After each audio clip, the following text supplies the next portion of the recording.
남한의 국회가 좌파의 수중에 떨어지면서 본래 자유민주주의 기능을 상실하고 북한의 거수기식 최고인민회의처럼 변질되고 있다.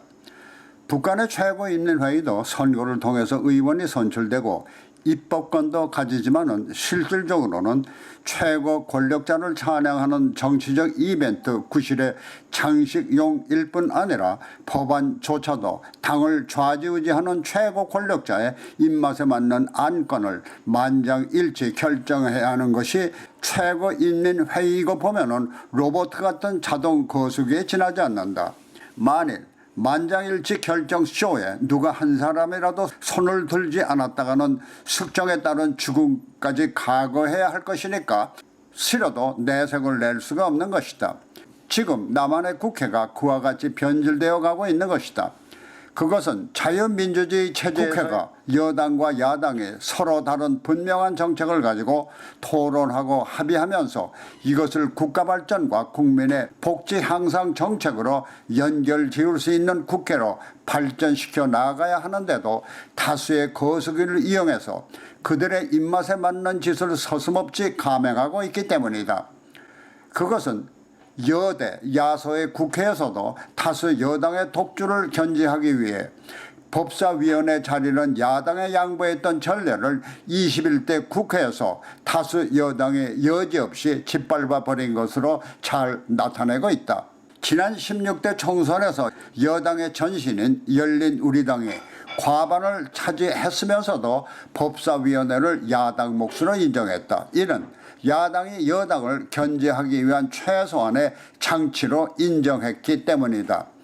그러나 이번에 더불어민주당이 다수당이 되면서 최소한의 견제도 용납할 수 없다며 다수 거수기를 이용해서 이마저 독차지한 것은 앞으로 일사불란한 거수기를 통해서 온갖 짓거리도 감행하겠다는 전제라 할 수 있다. 따라서 앞으로 국가와 국민들의 뜻에 반하는 정책들을 정권의 이념이나 이익의 차원에서 마련했을 경우 더불어민주당은 최소한의 견제나 반대 없이 만장일치 거수기로 일사불란하게 처리할 것이다. 여당의 모두가 거수기 역할을 하지 않을 수 없을 것이라는 전례는 지난 국회에서 이미 보여줬다. 바로 금태섭 전 의원의 사례다.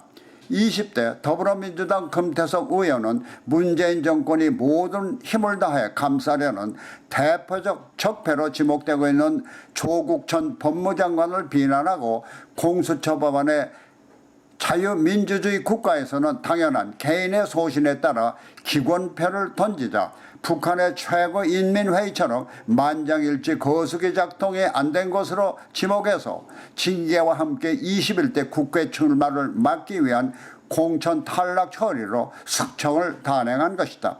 이쯤 되면은 더불어민주당은 자유민주주의 국가에서의 국회가 아닌 북한 독재체제에서의 최고인민회의를 따라가겠다는 것으로 보이는 것이다.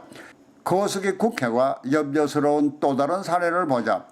정신대 문제로 새로운 비리 의혹들이 쏟아져 나오는 와중에 서 있는 윤미향을 대통령까지 나서서 감싸고 있다. 이제 국회까지 진출한 그에게 면죄부를 주기 위해 거수기들은 윤미향 보호법이라도 만들려 할 것이다. 또 더불어민주당으로 당선된 판사 출신의 이수진은 판사 재직 시절 업무 역량 부족에 따른 인사 문제에 모욕감을 느꼈다며 국회로 진출한 마당에 판사 탄핵안을 내겠다면서 개인적 보복을 위해 거수기를 작동할 기미마저 보이고 있다.